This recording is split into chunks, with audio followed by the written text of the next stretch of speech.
ছোট বাচ্চারা এরকম এক ঘরে বসে থাকলে কিন্তু একদমই মনটা ভালো লাগে না। আমাদের আশা এসেনে মূলত বুবলার জন্যই। তবে বুবলাকে নিয়ে অনেকবার হাঁটানোর চেষ্টা করা হয়েছে, কিন্তু ও পায়ে প্রচণ্ড ব্যথা পাচ্ছে, তাই জন্য আজকের দিনটা একদমই ও হাঁটাহাঁটি করতে পারেনি। একটু চুন যদি এখানে পাওয়া যেত খুবই ভালো হতো। ছোটবেলা থেকেই দেখেছি পায়ে হাতে এরকম আঘাত লাগলে, মানে মুচকা লাগা ব্যথা হলে, তাহলে কিন্তু চুন হলুদ দিলে বেশ তাড়াতাড়ি সেরে যায়।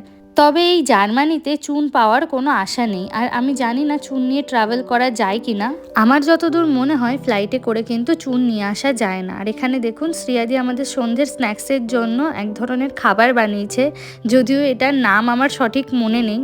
তবে এটা দেখতে কিন্তু এক্লেয়ার্স যে লজেন্সগুলো হতো তার খামের মতো লাগছে, বেশ সুন্দর লাগছে দেখতে, আর খেতেও কিন্তু বেশ সুন্দর হয়েছিল।